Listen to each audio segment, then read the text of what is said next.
You're listening to The Mountain Spirit, a podcast of Christian Appalachian Project. I'm a firm believer that we're all connected by our shared humanity and that finding that intersection sometimes just means having a conversation. Today, we get to hear from Wendy Smith, the Deputy Executive Director of Housing Programs with the Kentucky Housing Corporation. As the Executive Director of Housing Programs at KHC, Wendy leads statewide affordable housing efforts, including home development for first-time home buyers, homelessness response systems, rental assistance for low-income Kentuckians, and asset management for multifamily properties. With an abundance of substandard housing in both urban and rural areas, Kentucky faces a growing housing crisis that threatens the stability for families and communities throughout the Commonwealth. This is such a timely and compelling conversation about the urgent need for quality, affordable housing across our state. So let's hear more from Wendy, and I'm going to be quiet. So Wendy, welcome to the show. Thanks, Tina. I appreciate it. Well, we're so excited to have you on to talk about this issue. I know for folks who listen to the show and follow Christian Appalachian Project, know we do a lot in the space of through our home repair program of helping families with substandard housing in Eastern Kentucky. Today, we're going to try to have a broader conversation about not only Eastern Kentucky, but Kentucky as a whole and the housing crisis here in the country. So can we just jump right in? How does the lack of quality, affordable housing in Appalachia compare to that in other rural regions of the U.S. or to urban areas like Lexington here where I live? And none of this is going to be a surprise to you or probably your listeners, but Appalachia has had kind of its own housing crisis going on before the rest of the state and the rest of the country have entered one. We even said that back after the 2008 mortgage crisis, that while that hit the entire country and all of Kentucky, Appalachia was already going through its own kind of regionally specific issues. And those continue, but are being compounded by the housing supply gap and disasters. And if it's okay, I'll share a little bit about the housing supply gap, because that's been a topic that we are really trying to elevate over the last year and a half at Kentucky Housing, because what we have come to realize, and part of this was just us hearing from so many mayors and county judge executives, even sometimes from legislators who would talk about how their daughter or son couldn't find a starter home to buy or an affordable rental after they were leaving college. We really started to hear all these anecdotes about not having enough housing for all different types of people at different places in their lives and income ranges. And so we commissioned last year a market analyst to do what we called the housing supply gap analysis. Usually we do a housing needs assessment, which is like, how bad is everything everywhere, and what's happening with low income Kentuckians. And we really felt like we needed to zoom out and look at the entire housing market and understand what's going on. And what we found was every single county in Kentucky needs to build more rental homes and homeownership units. And the drivers of that are different in different parts of the state. Some parts of the state, it's economic development, right? There are new jobs and that's bringing in more people, and folks, are looking to buy or rent and can't find something. In some parts of the state, it's substandard housing. So you have housing that is falling into such disrepair or really is reaching the end of its ability to be a safe place to live. And we need to build, to make up for that. In most counties, it's some constellation of a bunch of different factors. One of the things that shocked us was there's really high commuting rates. People are driving often pretty far for their jobs between counties, across multiple counties. And we think a lot of counties could grow their population if they had housing that was aligned with the incomes that folks need. The other big surprise was it is not an urban or a rural issue. This is an issue affecting counties all across Kentucky. And some of our more rural counties that folks don't think of as growth counties, because they haven't had hardly any construction in a long time, they have, as a share of their population or of their existing housing, they have a really big need, and it's sometimes more severe than even Louisville or Lexington as a share of what they have. So the numbers might look small, but their need relative to their population and households, it's pretty big as a share of that. And that was a shock to us. And it's a pervasive issue. We don't get many folks disagreeing with us that it's a real issue, but it is something that our work is mainly for folks who are moderate income all the way down to people experiencing homelessness. And what we're realizing is our programs are losing ground because a lot of the folks we work with are competing for the same rental unit as a middle income person who can't find the unit they want. So the pressure is on our lowest income Kentuckians, and they're often losing out in that competition in the marketplace. Yeah. So you talked about the housing gap survey. So can you broaden that out a little bit about what is the work that the Kentucky Housing Corporation does in general, and how you all are working to address housing like throughout the youth when you're not doing the survey? Absolutely. So Kentucky Housing Corporation is a quasi-state agency. So we have a mission that is on behalf of the state, although we're not state employees, and we are self-supporting. So we're not in the state budget, but we are what's called a housing finance authority. And every state has one of these. And every state's agency does a little bit of a different profile of things. In Kentucky, we do a little bit of everything, in part because we're such a rural state. So we do home mortgages to help people buy their first home and often have down payment assistance tied to that. We do Section 8 rental assistance for 87 rural counties in Kentucky that don't have a housing authority. We also finance and fund the construction of apartment complexes all over the state. We do homeless programs. So we compete with a bunch of partners, homeless shelters and service providers, to get dollars from HUD and then use those funds across 118 counties. So we really are kind of the state's housing agency, if you will, in terms of trying to help folks afford the place that they're living. Because what we know is that when people can afford where they live, whether it's a home that they bought or it's an apartment that they rent, when they can afford that, they've got money for their car, their childcare, their medicine, their food, right? And they have some stability that makes it possible to hopefully not just survive, but really grow in their life and be able to have a strong family, strong community. Yeah. So we're going to do a little bit of education today as well. So you mentioned housing authority. You said you all represent counties that don't have a housing authority. So what is a housing authority, and what does that look like if you're in a county? Sure. So a lot of counties that are of a modest size do have their own local housing authority. Some cities have their own. So there might be like a public housing authority of Hazard, and sometimes then the county, Perry County, might have its own housing authority. It just depends. It's different all over. In Kentucky, there are 119 different public housing authority entities. But some counties are so small they don't have one, so we act as their housing authority. Some housing authorities own apartments. Some do Section 8 vouchers, rent vouchers. Either way, the job of the housing authority is to try to sustain housing for which the tenants who are poor don't pay more than 30% of their income to their housing. That way, if you're only paying 30%, whether you make a whole lot of money or a little bit of money, you're going to have enough money left over, at least hopefully, for your other costs in life. And that's kind of HUD's metric for affordability. Like ideally, you should spend 30% of your income on your housing and your utilities, so you have money left for the rest of all of life's expenses. So when we look at our current economic situation, are there people who are spending more than 30%, and how do they balance the other things that they need if they're spending 40 or 50% towards housing?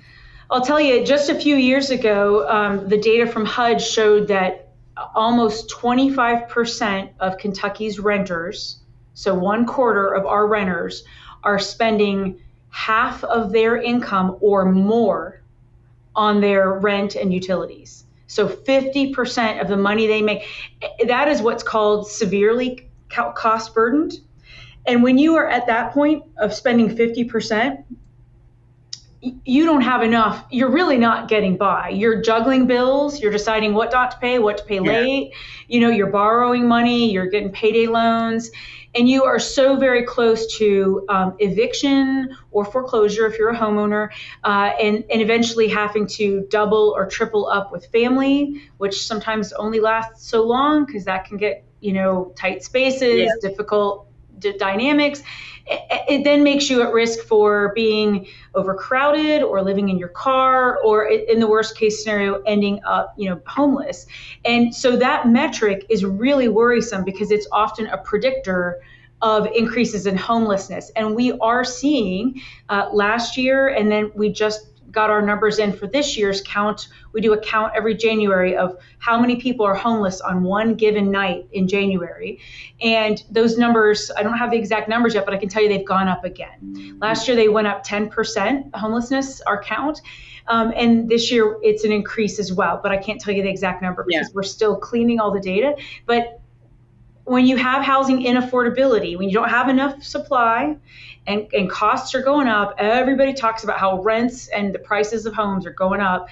This then puts pressure on our, most at-risk folks, whether they're disabled, they might have a mental illness, they might have a substance use disorder, they might just be in the middle of a divorce. There's all kinds of factors that put people at risk. They've had a prior eviction, which makes it hard to get your next one. Maybe they were incarcerated, makes it hard to get a job and get an apartment. All of those factors can make it harder for someone to get housing in the first place when there is enough housing. And then you subtract from the supply and they're just not going to compete well.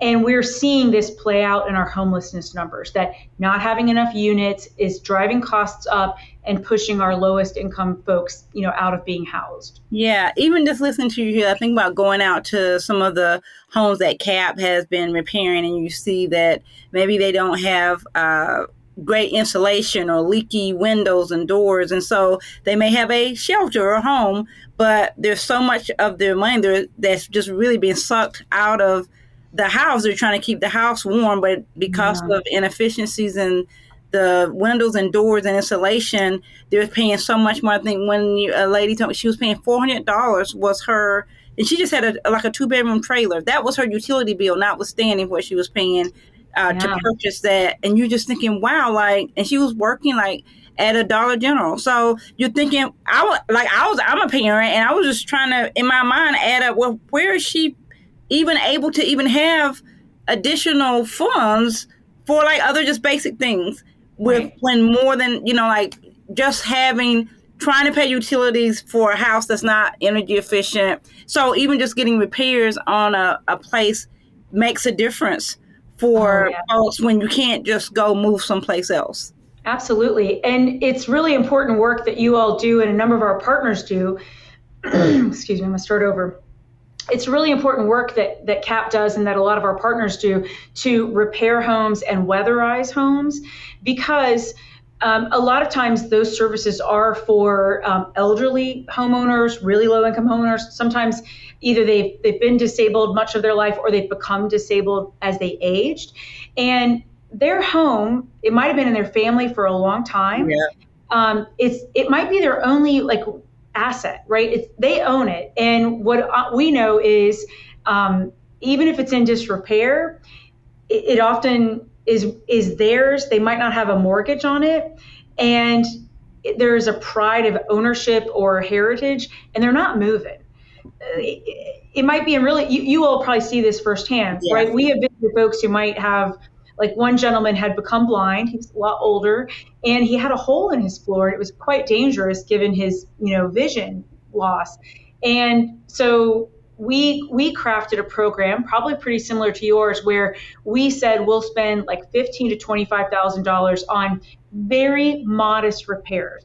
Fix that hole, make sure the windows work, patch the roof, make sure there's a functioning bathroom, you can cook in the kitchen, it's safe, that kind of stuff. Because what we realized is that's kind of homelessness prevention and ownership preservation.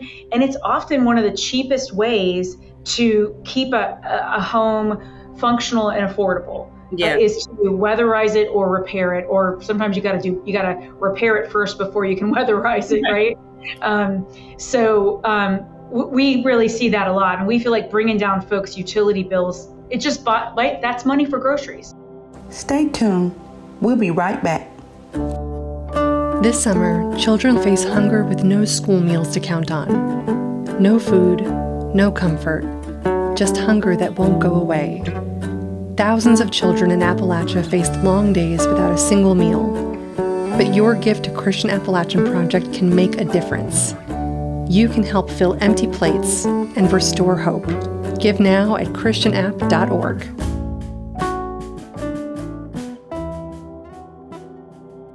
Let's talk a little bit about advocacy groups. So how can efforts across the state or locally drive systemic change to increase affordable housing? And what policy changes do you think would have the most immediate impact in Kentucky in general or in Eastern Kentucky specifically? Well, this is a big question, Tina. So I would say, given it would be ridiculous for me not to touch on some of the budget proposals coming out of DC, because I really do feel like, look, Kentucky needs right now over 206,000 more housing units, and not just for poor folks, but for all kinds of folks, for renters and homeowners across the income ranges. So we need more housing. We don't need less housing. So we don't need the HUD budget to get slashed so much that we now have new homeless people and new people struggling. Now, if we want to make those programs more efficient, we are all for it. If you want to block grant all that money to us, great. But right now, the proposal is to cut all the HUD programs by 44%.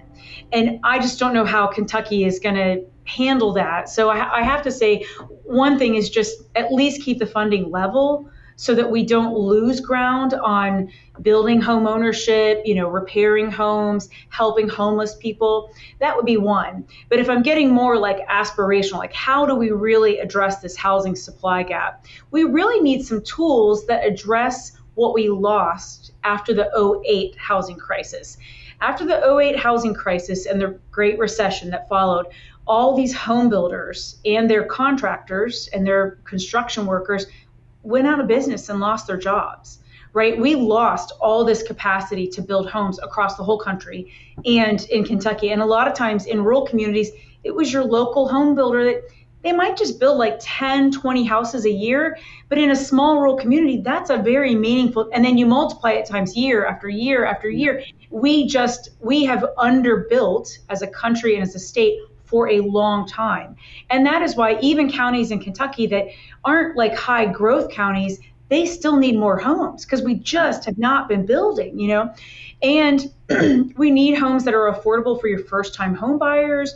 We need rentals that are affordable for very poor households. We need options that are, smaller units and lower cost, because costs are just going up and up and up. So what I would love to see, if I was dreaming a little dream, would be for Kentucky to create a really big, and I'm talking like $100 to $200 million revolving loan fund that nonprofits could use, but also for-profit home builders could use, where it's low interest rate for, let's say, 36 to 48 months, so that they could get more construction going without taking on a huge high interest construction loan from the bank. And they could build a pipeline of, we know we could build 10 houses at once because we've got enough money to get going, versus a lot of our nonprofits have to piecemeal all the funding together and they can do a few houses at a time. A great example of where, in particular, our nonprofits in East Kentucky are stepping up to expand their ability to produce housing when the money's there is the disaster recovery housing, right? Mm-hmm. Because there is this known amount, really significant amount of disaster recovery dollars from HUD coming to replace housing lost in the floods. There is a lot of construction happening in parts of Eastern Kentucky, new homes in the numbers that have never been built in East Kentucky. And our nonprofits like HDA in Hazard and Homes Inc. out of Letcher County, they are doubling and tripling their construction crews because they know they're going to have a pipeline of dollars to crank and get it done. And to me, I'm like, let's leverage all these nonprofits and our for-profits who are doing about this much, because that's how much money there is. If there was more capital, even if it's just a revolving loan fund that gets paid back, they could get more going all at once, and they would grow their workforce. They would train more people. It would just be great for our economy, create more jobs and get us more housing. So talk a little bit more about that. I know when we did our housing panel discussion, you all talked about what it costs for construction for them to build a house. So I think a lot of times we think it's just greed. They're just trying to make money, and this is why they're not building houses. Can you talk a little bit about how houses get built or developed, and why is that still an issue? Sure. So let's just break it down. So if I am a home builder, right, and I need to have land. And so I'm trying to find a couple of acres. Well, I've got to make sure, can I buy it? Is the price of buying it reasonable? And then is it zoned okay? If it's in an area with zoning, and that might take me some time if I have to get a zoning change, right? And if that's not guaranteed. So I got to buy the land or do a purchase option to buy the land. And then I have to try to get my zoning, all that together. I got to design the houses, maybe work with an architect or buy house plans. And then I've got to start putting in all of my in the ground stuff, right? The plumbing, the foundation, all that kind of stuff. So I've got to start borrowing. Either I have my own capital, but that's tying up a lot of money, or I borrow from a bank, a construction loan. And a construction loan is usually several percentage interest points higher than a mortgage. And our mortgage is like around 7% right now, maybe 6.5%, right? So it's going to be higher. It's going to be like 8.5% to 10% interest. Every month, you got to pay interest on that construction loan. That gets really expensive, right? And then construction costs have gone up. So I might, during the time of my construction, the labor costs might go up, the cost of my lumber might go up. You add this uncertainty of tariffs, right? And so I don't know, is my lumber from Canada going to cost me 30% more, 50% more, right there. So there's all these factors going. So for a home builder or a developer, they are focusing these days on higher end rentals and higher end custom homes, because that's where they know there's enough margin, because the prices are so high, that if all these variables change, I'm not going to get burnt financially. Yeah. And it's not, they're in it to make money. That's not necessarily greed. They're doing it if they're for profit, they're there to make money, right? And that is okay. But they are also trying to hedge against the risk of losing money, right? Of not being able to repay that bank loan or. And so that is why they tend to focus on these custom homes and nicer luxury apartments, because that's just where there's safety in the money. That makes so much sense. And I hope people see a bigger picture. I think sometimes it's easy, if that's not your field or your expertise, you don't know anybody in that field, to have ideas about that. So you talked about the recession and the housing crisis there. Can you talk about the impact of COVID and the pandemic? How did that change the dynamics when it comes to affordable housing, and what challenges are on the horizon in addition to tariffs? Is there anything else that we should be looking at given the volatility of the economy right now? Yeah. So COVID, I think we are still, the jury is out on all of the numeric details, like how did COVID reshape housing? But here's what we hear over and over anecdotally from folks. It really underlined the value of having a stable and affordable home, right? Because we were all home all the time, right? So it never was clearer how important to your family, your household that was, right? And if you had a home with doors that close and enough bedrooms where people could work and do school separately, right? All of that. We were all on top of each other, right? But we also heard from a lot of folks that some households doubled up just because some people left their apartment maybe in another city and moved back home with mom and dad, because it was like, well, we'll create a little COVID pod and we'll stay together. So there was some combining of households, like by decision, not just because of affordability, but people were choosing to, because it was lonely days, But we also heard a lot about folks moving in from more expensive markets into parts of Kentucky because homes to them seemed so wildly cheap and they could work remotely. So I live in Marion County in the center of Kentucky, and I know there were people from Wisconsin, from California, who bought houses, and moved in during the pandemic because it's just so affordable. They just kind of couldn't pass it up. So we've heard about that a lot across many parts of Kentucky, cities and rural areas. The other thing that happened was when the pandemic kind of wound down and folks decided, okay, I don't have to live with mom and dad anymore. We don't have to, all be in the same. So then you had people going out and trying to find a home to buy or an apartment to rent. You also had this cohort of this age cohort right around that time, the largest cohort of people forming families and starting to look at home ownership, really high at a time where our construction during the pandemic stuff didn't get built, right? And so I feel like the pandemic kind of compressed our ability to see dynamics that have been going on for a long time, like we're not building enough homes, the cost of construction's getting too high, supply chains were getting all screwed up.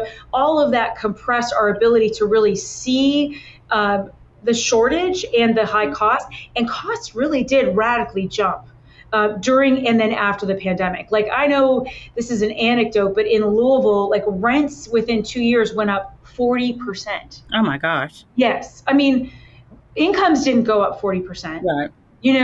And so we had this really sudden escalation of home prices and rental prices that didn't match the increase in incomes. Have gone up, but they haven't kept pace with housing. Yeah. That, and I think when we talk about then you have young people coming out of college and trying to find a place, and you're thinking $1,600, $1,700, $1,800 for rent, when you're like, that was way more. I think our first home mortgage was $1,200. I'm old enough. My first mortgage was $750.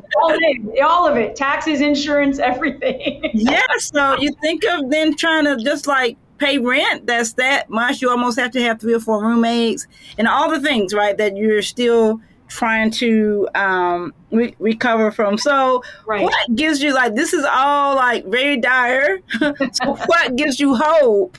Yeah. About increasing affordable housing, or where do you see the greatest opportunities for change? I will say one of the things that gives me a lot of hope is that, it's in part because the problem's gotten so severe, but we are hearing the business community and the economic development community really talk about housing. A lot of times they'll use terms like income aligned housing, or workforce housing, but it's all about housing that people can afford.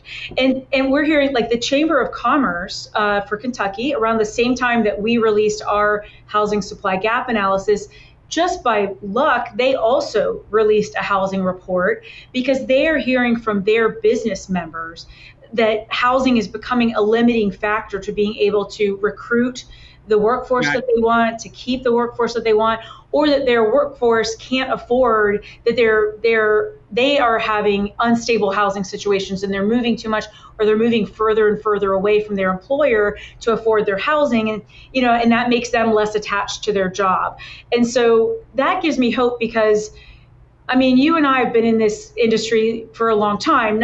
People don't always listen to us when we bang the drum about needing more housing, but when the business community starts to focus on it, then we have a real alignment of what we're after. And I'm also seeing economic development organizations, agencies begin to, maybe they buy land to offer it to build housing. Some are even taking on, they are buying the land and getting a developer and building housing.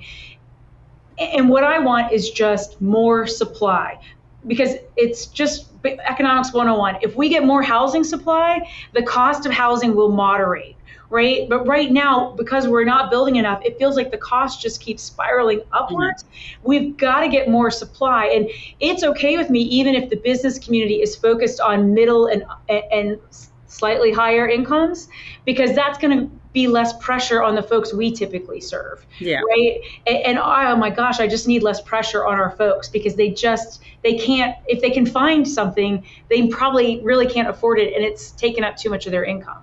Yes. And I think when you talk about that if the middle and higher income can't find something, they get, are choosing the ones that maybe they say, well, I'll do some renovation. I can fix this up. But then that takes that home that maybe was a little bit more affordable off the market. Or maybe the person who's selling that is saying, I want to take a cash only payment, like those kind of things that you didn't even, think of having to come with that kind of money to the table. But that takes it off the table for lower income families that are trying to get into a home. I mean, I'm telling you, I hear in my county about many houses, and they're not necessarily starter homes. They're maybe your second home. Your step up home, but they're selling for cash.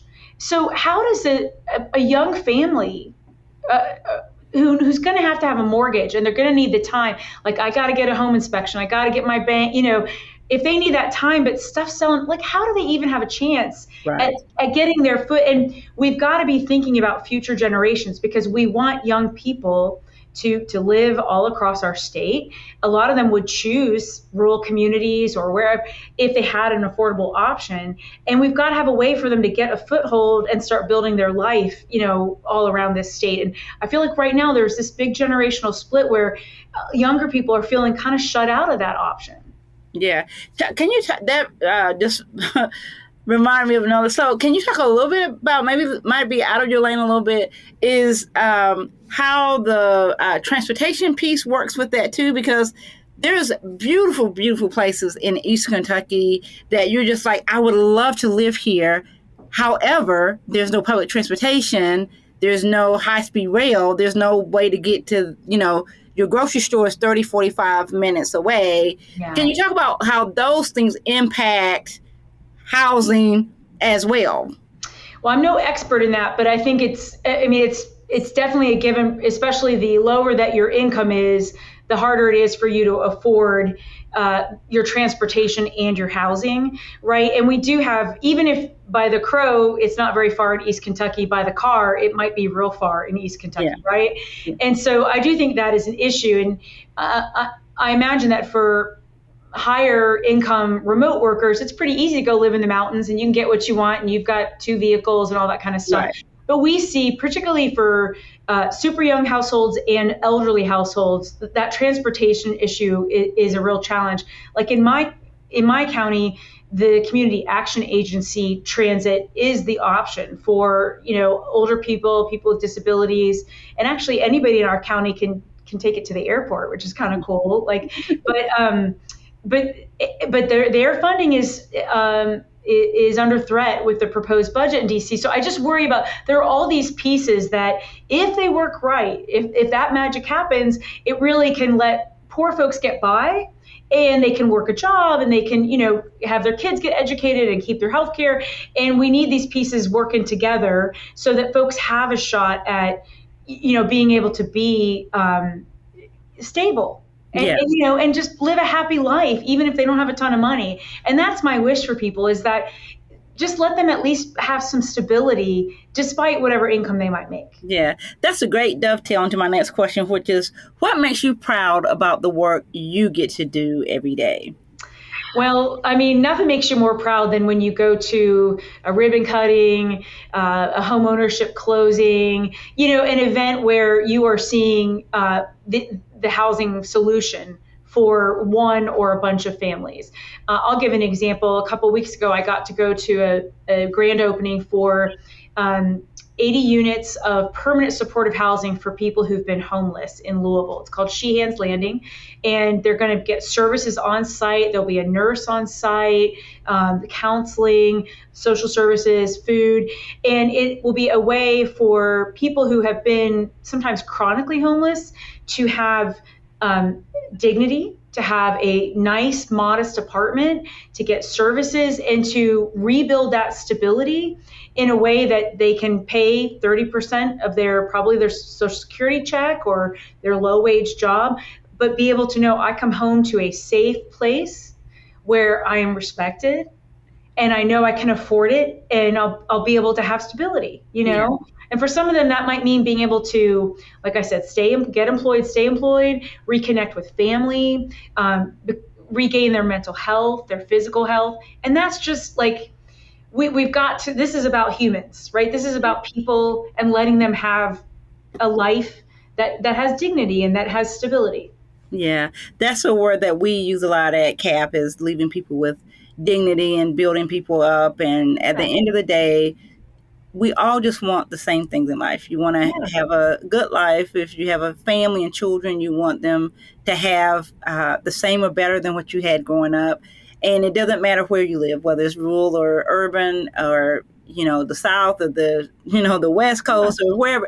We all just want to have a good life. And I think as we look at these issues and think about how we all come together, I am so proud of the work you all are doing, and the partnerships that we also get to see. And which leads me, believe it or not, we already had our last question. We never let a guest get out without asking this question. So the mission statement of Christian Appalachian Project is building hope, transforming lives, and sharing Christ's love through service in Appalachia. Hope, transformation, love, and service. So those 4 words, which one of them resonates with you the most when you think of Appalachia? Oh, I think hope. I mean, I feel like I get a very specific window into Appalachia through all of the nonprofits like you all that are active.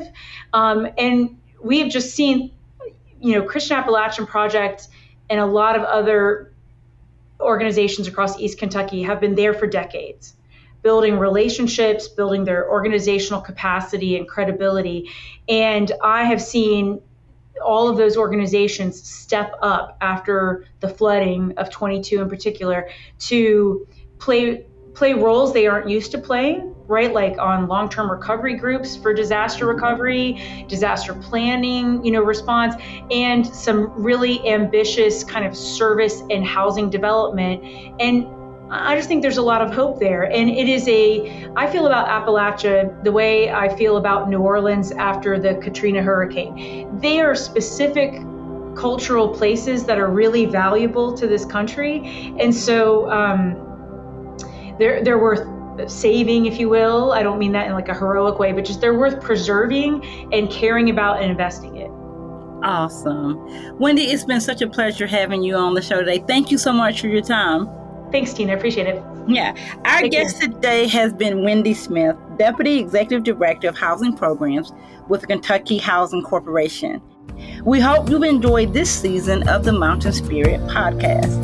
You can follow the work of Christian Appalachian Project on all social media channels, and you can find the podcast itself on wearecap.org/podcast or wherever you get your favorite podcast. If you like the show, please take a moment to leave us a review. We would surely appreciate it, and be sure to subscribe so that you never miss a new episode. Believe it or not, this wraps up season 7. We have been so grateful for all of our interviews this season, and we'll kick off season 8 in August. So in the off season, we invite you to please listen to past episodes that you may have missed, and we'll shout out a few of our favorites as well. We'll be back in the summer with more great interviews and more great stories. Thank you so much for being a supporter and joining us for another season of the Mountain Spirit podcast.